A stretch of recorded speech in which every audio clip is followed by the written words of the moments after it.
Hi guys, welcome to Office Blokes Reacts. I am Bobbins Williams. I am Willie Robbins. I am Robbie Williams. We did all right. Mike's birthday. Yeah. Oh, yeah. Yeah. Happy birthday, Thanks Mike. very much. Cheers, Happy guys. birthday, Mike. Thank How you. old? 392, is it? No, yeah. 391. 391. Yeah, 391. So, yeah, doing well. Not Yeah. bad for that. Good on you. Good on you. You invented YouTube, didn't you? I invented electricity, mate. Yeah. Anyway, we are the Office Blokes. We have Patreon page, we've got a couple of other channels, and we've got a Facebook page, and we've got social media, Instagrams, all that stuff. Just hunt it down, find it, give it a like, Do it. Yeah, give it a come on. flick, give it a slap, tickle it, however you want to do it. Up to you. So I'm going to hand over to Office Bloke Mike the Impaler, Birthday boy. for birthday boy Mike the Impaler, for this Patreon Oh, request. very nice. Yeah, this is for Mike Gelman. Cheers, Mike. A good one. First time we've done them, actually. We've got Robin Williams, Men versus Women, Reproductive System. I didn't think there was a difference in this day and age. I thought everyone was. All the I same. thought it was a choice. Yeah. I identify as a car door. Oh, dear. Yeah. Ice cream, Yep. car door. That's open and shut case, mate. Open and shut. Anyway, Back door. I've never watched any Robin Williams stand up. Not for a long time. I have, I mean, I'm talking probably 20 plus years Yeah. ago when I seen some maybe Robin Williams stand-up stuff. Yeah. Long time ago. Started on with Mork and Mindy in like probably early 80s, Yeah, which she used to be on. Which is where Nanu. it came to prominence, Nanu and all that. Showing our age Yeah. there, Mike. Oh, Showing no, I'm just 391. But he's been in like loads of films as well, hasn't he, Yeah. over the years? You know, I'm thinking Mrs. Doubtfire and all that type of Mrs. stuff. Doubtfire is a classic. Yeah. Jumanji, absolutely amazing. Yeah. Was Good one of Morning, his, Vietnam. yeah, it was one of his last movies. Was it The Weatherman or something like that? Not sure, to be it honest. wasn't the angriest man in Brooklyn or the saddest man in Brooklyn. Not Kind of sure. went off my radar prior to his death, obviously. But I Yeah. stopped Yeah. watching him, and he kind of like started doing me head in a little bit. His comedy wasn't great for me going into his later part of his Yeah. Right. career. He just wasn't for me. Right, that's fair enough. And so Yeah. I stopped watching him. Well, the movie I watched him in, I think it might have been The Angriest Man in Brooklyn or something like that. He tries to kill himself in it. Really? And then Really? I watched it after he'd killed himself. Oh, okay. Wow. So it was quite a poignant thing to watch. Yeah. Really fucking depressing. Yeah, I can imagine. Yeah, And, it would be, you know, wouldn't it? don't watch it on your own with a bottle of wine. Yeah. That's all I'll say. But anyway, bit of stand-up. Yeah, we'll get So, into it. Robin yeah. Williams, Men versus Women, Reproductive System, designed by... Don't know. You talk about intelligent design? Look at the human body. It's a waste processing plant near a recreation area. How intelligent is that? And they say the platypus was an animal designed by committee. Was the human body designed by committee? Was there a group of guys who designed it? Was a guy going, Tom, do you have those designs for the human reproductive system? I do, Ted. Let's show you what we came up with. Normally, with the mammal penis, we have the retractable. We decided to do something different for the male penis for the human. We call it the collapsible. Kind of fun.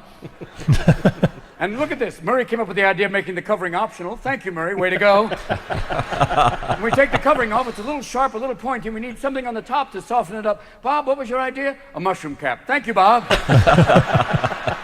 We put the mushroom cap on the top, and it's kind of cool because when it's retracted, it looks like a little toadstool. And when it's erect, like a little soldier. Thank you. And Tim put a piece of string up at the top. Thank you, Tim. I guess to tune it. Thank you, Tim. And we run the semen out the top and urine through. We also run urine through there. We call it multitasking or coming and going. Kind of a fun concept. And initially, we just had the sperm stored inside the penis itself like a toothpaste tube. Gone. So we needed something to store it in and produce it. What was your idea, Carl? Nuts. Thank you, Carl. Initially, we used walnuts. We've had good luck with those in the past. And the human males are going, we can't sneak up on the females. We went, what do you mean? Listen. Got it. Forget the coconuts. Let's try something different. Bob, what was your idea to replace them? Balls. Balls. That's right. Who doesn't like balls? What fun. Initially, we used 3 balls, and here's some of the tests with the 3 balls. They were going everywhere. The male was like playing with the balls, and we went, we better put those in a bag. So we decided to... Is it just me or is he a bit camp? Or is it just the times? I think it's just his style. Yeah, Just it's his that style. delivery and stuff, it just comes across like if a modern day comic was doing that, I think it was Yeah. quite camp comedy. I know what you mean, because I think that about Tom Hanks. You think he's When I see Tom Hanks talk, way he talks, and when he expresses himself, sometimes I think he comes across a bit camp. Yeah. It never occurred to me about Robin Williams before that he came across like that. But I've never thought. Now you mentioned it. You think, well, maybe. Yeah. But, funny guy though. I'm enjoying it. he is. Take a bag, and the only thing we had lying around was some old turkey neck. I said, use it, let's try it. So, we put the balls in the turkey neck, and it's ugly. I think, next to the asshole, it's one of the uglier things we made, really. And we got some negative feedback from the females. They're going, we're not going down there unless you cover that up. Okay. So we put some garnish around it, and initially we made the hair straight. The females, my eyes, okay. Curly, we put curly hair, and initially we put the hair everywhere, even the top of the penis, and it looked like my Uncle Phil, like, hey, how are you? So we just went with a topiary thing, which was kind of fun, and then the females went, we'll go down there now. Thank you, ladies, thank you. Which is cool because you can start the penis orally, thank you. Manually, thank you, Manuel, for finding that out. Finger in the ass, Ted found that out. He said it was an accident. Kidder. And if you play with the balls, the penis likes that. It's kind of fun. But we did find out a negative thing about the balls. If you hit them really hard, it's a total system reset. It's like, if it was a slot machine, it would pay. It was kind of rough. But that's essentially the design for the penis. Initially, we gave the male about 800 sperms, and those were gone in a millisecond. And now we give him 8 to 9 billion, and he shoots them everywhere. Tits, drapes. We found some on the ceiling. Those are the overachievers. We hope some make it to the vagina. In terms of the vagina, Carl's in charge of the vagina project. Carl, what did you come up with? Well, normally with the mammal vagina, you have the genital slit or opening. We decided to accessorize it. What did you accessorize it with, Carl? Curtains. We just thought it makes it less of an opening and more of a show, really. And we had some old lips lying around. We said, try those. Let's give it a go. And initially, we made it horizontal, and the damn thing talked. Fucking hell. It was weird. And the first time it talked, the males were going, I'm not going down there if it talks. I've already got one opinion up here. I don't need a second one. Fine. So now we made it vertical, and now it just farts. So, and the first time it went off, it was like, easy, big fella. And the asshole got offended, saying, that's my job. Okay, hold on. Yours will smell. Not to worry, not to worry. But we needed something kind of special, one last little thing that would really work, and Clint came up with a brilliant idea, and I think we're going to name it. It's kind of wonderful. Clint, what was your idea? A doorbell. Thank you, Clint. You ring the doorbell, the curtains open, it's kind of fun. Some guys can't find it, others don't know when to stop ringing it. But you ring the doorbell, the curtains open, the penis goes inside, and Tom worked out some choreography for the balls. It's kind of fun. That's really...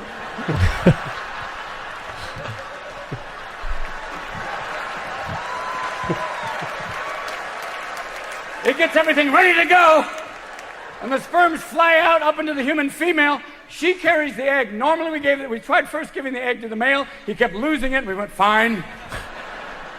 We gave it to the female, she carries, and then we thought the male will be in charge of feeding the infant. We gave the human male 2 basic breasts, and the male was like, okay, nipples, that's all. We thought the female will be in charge of feeding the infant too, so we gave her 6 breasts like a mammal, and the male was like, ha ha ha. 2 hands, 2 tits, that's it. So the female will carry the infant to term, and it will come out through the curtains, and they get wide, like Broadway. And she will also feed the infant. The male will assist. But we do have one major design flaw. We've tried to wire the penis to the conscience, and it keeps short-circuiting. And it's weird, too, the whole thing. I mean, ever since I was a little boy, it was like, first time I was cleaning it, it went off. I'm sorry. And then later on, it was like, breasts, breasts, breasts, vagina, vagina, vagina. By the time you get to be 58, it gets a little more difficult. Okay, here's what you got to do. You put a sparkler in your ass. Say no, say birthday boy. I'll set my pubic hair on fire. You put on a German army helmet. You jump off the couch yelling, fire in the hole. That might work, I don't know. That was good. I enjoyed that. Yeah. That's funny. Do you know what I love about stand-up comedy is the originality of what things are, and it's the way he uses, like, you know, he's like he's in a meeting. You know, it's that originality and all that, and he's using names. And he's a whole story about it and how it might come about. It's funny. Yeah. No, that's good. Funny. I enjoyed that, actually. Yeah. It's that sort of, it's just a different perspective, isn't it? That's what comedy is. It's like a different take on it, throwing you off your guard a little bit. So difficult stand-up comedy, though. Oh, so absolutely. difficult to deliver and stand there and make people laugh, you know, in front of hundreds, thousands of people. I mean, it is a tough job, really. That's what we should have said for the Office Blokes Confidential guy that can't talk to women. He's go to an open mic and try and do stand-up, and then talking to women is going to be piss easy after that. I think anything would be easy after stand-up, wouldn't it? I mean, one of the most hardest things to do, I think. Yeah. But it's these guys that make you laugh, it's a gift, isn't it? It's natural stuff. You can't just... I don't think you can manufacture being funny. I think you've got to be either good at it or you're not. I think you can manufacture stand-up comedy to a degree, but you can usually tell. There's comedians out there who... it's being hacky, isn't it? It's going for the obvious jokes.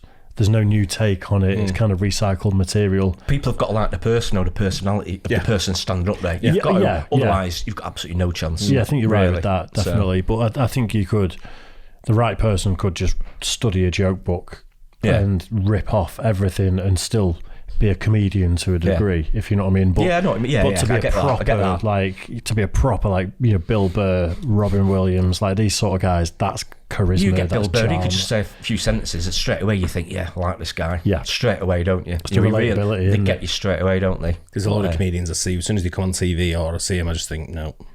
Quite a lot of British comedians that do the TV circuit. That's what I mean about personalities, and you've got to be liked, haven't you, by the person that you're doing a comedy to, really.